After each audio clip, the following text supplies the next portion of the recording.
Khusus materi hari ini kita akan fokus pada pembahasan mengenai analisis regresi.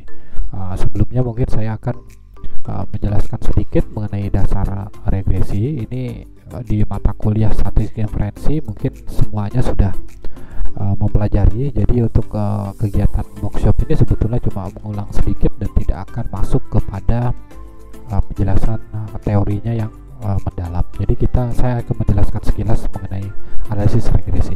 Nah, analisis regresi ini untuk apa sih, kapan digunakan gitu. Jadi pada prinsipnya analisis regresi itu memiliki dua fungsi, yaitu pertama untuk menguji hubungan antar dua variabel. Jadi menguji hubungan antar dua variabel. Yang kedua itu fungsinya adalah untuk memprediksi nilai variabel terikat berdasarkan variabel bebas. Jadi kita akan memprediksi nilai Y berdasarkan nilai X. Y itu biasanya untuk simbol variabel terikat, kemudian X itu adalah simbol variabel bebas. Jadi dari persamaan regresi nanti kita akan bisa memprediksi nilai Y berdasarkan variasi nilai X. Itu adalah fungsi kedua dari regresi. Jadi kalau pertama kita ingin menguji hubungan, jadi misalnya riset kita bertujuan untuk menguji hubungan dan memprediksi nilai Y berdasarkan nilai variasi X, maka analisis regresi lah yang bisa digunakan. Ada beberapa pendekatan dari analisis regresi ini, misalnya ada regresi linear sederhana, ada regresi linear berganda, ada juga non-linear. Sementara untuk teknik-teknik tambahan lainnya itu ada juga bermacam-macam. Sekarang ada rich regression, ada juga regresi logistik dan seterusnya. Jadi ada banyak sebetulnya pendekatan regresi, tapi yang paling umum digunakan untuk mahasiswa S1 dan S2 itu biasanya adalah regresi linear sederhana untuk satu variabel bebas dan satu variabel terikat. Kemudian kalau seandainya variabel bebasnya lebih dari satu, maka yang digunakan adalah regresi linear berganda. Kalau logistik nanti akan saya jelaskan terpisah karena itu pembahasannya akan berbeda. Analisis regresi ini bisa digunakan pada berbagai disiplin ilmu, termasuk pemasaran. Misalnya kita ingin melakukan riset pasar, sumber daya manusia juga bisa, survei karyawan mengenai motivasi dan seterusnya, dan riset keuangan. Jadi aplikasinya banyak macam, di berbagai disiplin ilmu juga biasa dipergunakan teknik ini. Kemudian kita akan masuk ke pembahasan korelasi dan regresi. Di awal tadi saya sudah jelaskan bahwa analisis regresi itu memiliki dua fungsi. Yang pertama itu untuk menganalisis korelasi, kekuatan hubungan antar dua variabel. Kemudian untuk fungsi prediksi untuk memprediksi nilai Y berdasarkan variasi nilai X. Jadi ini adalah dua teknik yang berbeda, tapi kalau dalam regresi keduanya ini adalah satu kesatuan. Makanya penjelasan mengenai korelasi itu saya gabungkan dengan penjelasan regresi. Jadi kita akan langsung membahas langsung dua teknik ini. Jadi korelasi dan regresi itu, kalau kita menggunakan regresi, maka korelasinya otomatis akan dianalisis. Kalau menggunakan korelasi, belum tentu menggunakan regresi. Jadi karena materi kita ini tentang regresi, maka otomatis kita akan membahas juga tentang korelasi. Untuk simbol korelasi itu adalah R, sedangkan untuk untuk regresi itu adalah beta. Kemudian untuk jenisnya, kalau korelasi itu ada yang umumnya itu ada dua jenis. Kalau pendekatan parametrik bisa menggunakan product moment coefficient. Kemudian kalau non parametrik ada rank Spearman. Sementara untuk regresi itu ada banyak. Di sini di awal tadi saya sudah sebutkan, ada sederhana, ada regresi berganda, ada regresi logistik, dan ada regresi non linear. Ini mengenai gambaran tentang korelasi. Nah, karena kekuatan hubungan, korelasi ini menjelaskan mengenai kekuatan hubungan antara dua variabel. Jadi ada beberapa perkiraan yang akan terjadi kalau kita melakukan analisis ini. Jadi korelasi itu berkisar antara negatif sampai dengan positif. Jadi negatif sampai dengan positif. Nah, biasanya yang bisa kita bisa sebetulnya melihat, memprediksi apakah hubungan itu positif negatif ataukah dia linear atau tidak itu melalui scatter plot. Saya akan praktikkan nanti mengenai cara kita melihat scatter plot. Jadi mungkin di bagian paling kiri yang ini kalau seandainya data-data antara sumbu X dan sumbu sumbu Y ini adalah sumbu variabel Y-nya, kemudian ini adalah sumbu yang horizontal ini adalah sumber variabel X-nya. Kalau nanti kita plotting ternyata datanya seperti ini tampilannya, maka kita bisa nyatakan ada hubungan yang sangat kuat antara X dan Y. Kalau seandainya datanya mulai berpisah-pisah tapi bentuknya masih arahnya dari kiri ke kanan, dari bawah kiri ke kanan, ini masih positif, tapi kemungkinan hubungan antara dua variabelnya ini lemah. Yang ketiga, kemungkinan ketiga, kita bisa mendapatkan korelasi negatif yang kuat. Jadi lawan dari positif ini, kalau bentuknya dari kiri ke kanan ini adalah positif, sementara kalau dari kiri ke bawah dan menurun ini adalah negatif. Jadi ini adalah datanya sangat rapat, ini bisa kita nyatakan ada hubungan negatif antara dua variabel. Kemudian untuk yang ini lawan dari yang ini. Jadi kalau ini korelasi positif yang lemah, kalau ini korelasi negatif yang lemah. Kemudian moderate negative correlation ini juga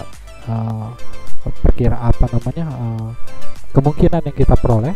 Jadi korelasi negatif yang moderat artinya levelnya itu bisa 0,4 sampai 0,6, itu adalah korelasi moderat. Mungkin kalau 0,6, 0,7 sampai 0,9 itu masuk kategori kuat.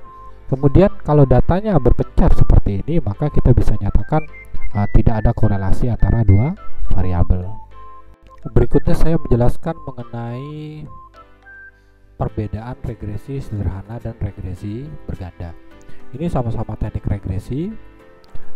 Jadi kalau untuk regresi sederhana ini, kalau seandainya jumlah variabel bebasnya itu 1.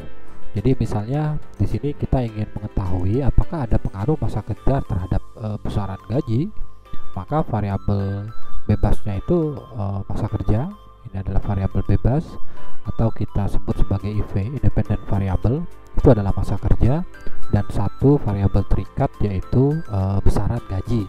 Jadi kalau bebasnya 1, terikatnya 1, maka yang dipakai adalah regresi sederhana.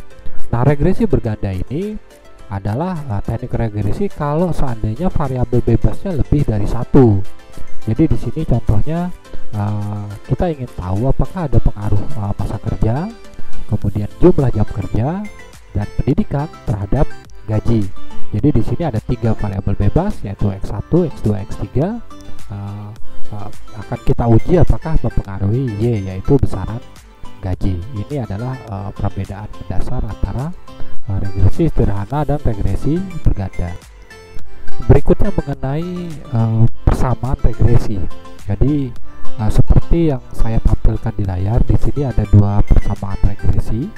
Yang atas ini adalah regresi linear sederhana, kemudian yang bawah ini adalah regresi linear berganda.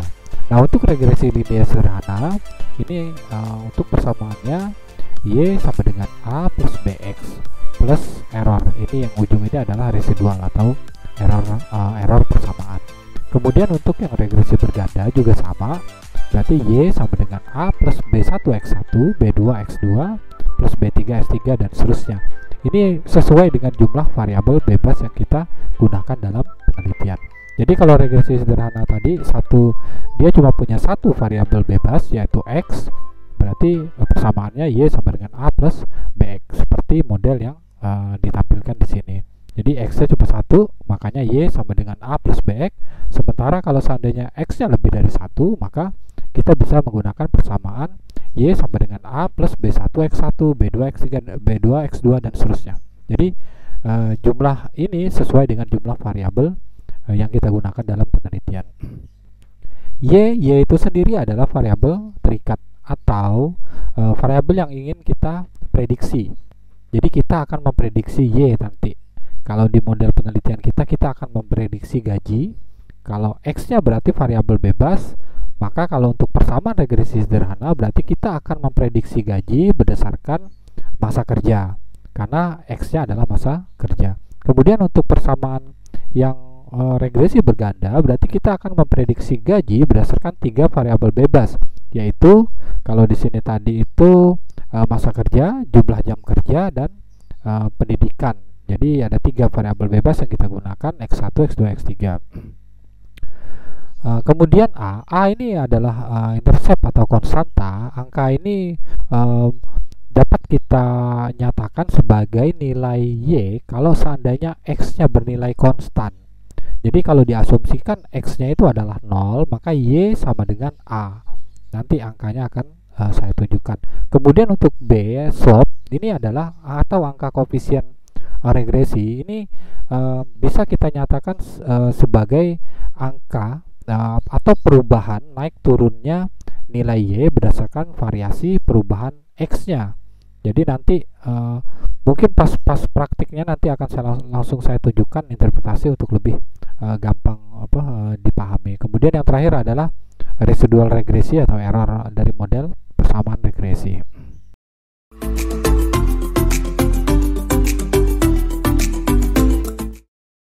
Kita langsung masuk ke contoh kasus, di mana di sini saya ingin menguji apakah jumlah promosi, biaya promosi yang dikeluarkan oleh perusahaan itu mempengaruhi jumlah penjualan.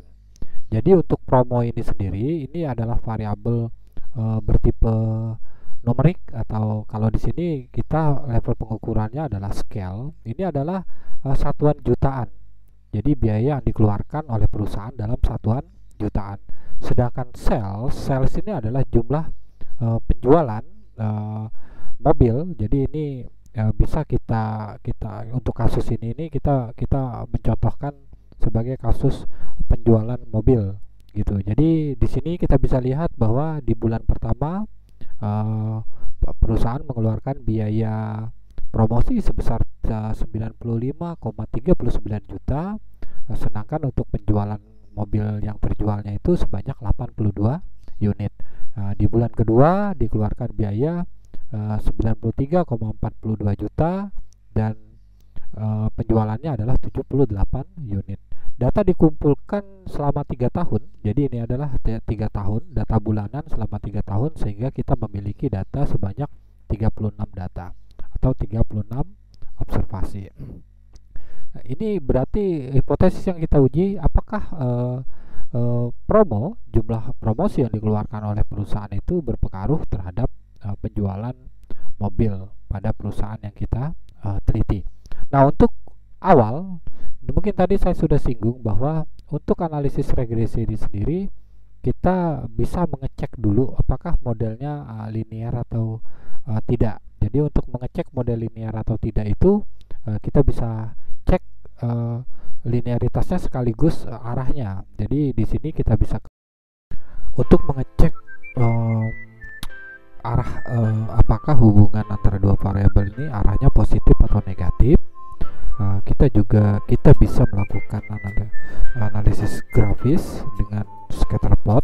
Jadi di sini kalau datanya sudah ready seperti ini, tinggal diklik grab di sini, kemudian pilih legacy dialog, kemudian pilih scatter plot, pilih simple scatter, kemudian define, masukkan variabel sales ke y aksisnya, kemudian masukkan untuk x-aksisnya adalah promo. Ini sesuai dengan variabel kita, yaitu y itu sebagai variabel sales itu sebagai variabel y, kemudian promo itu sebagai variabel independen atau x disimbolkan.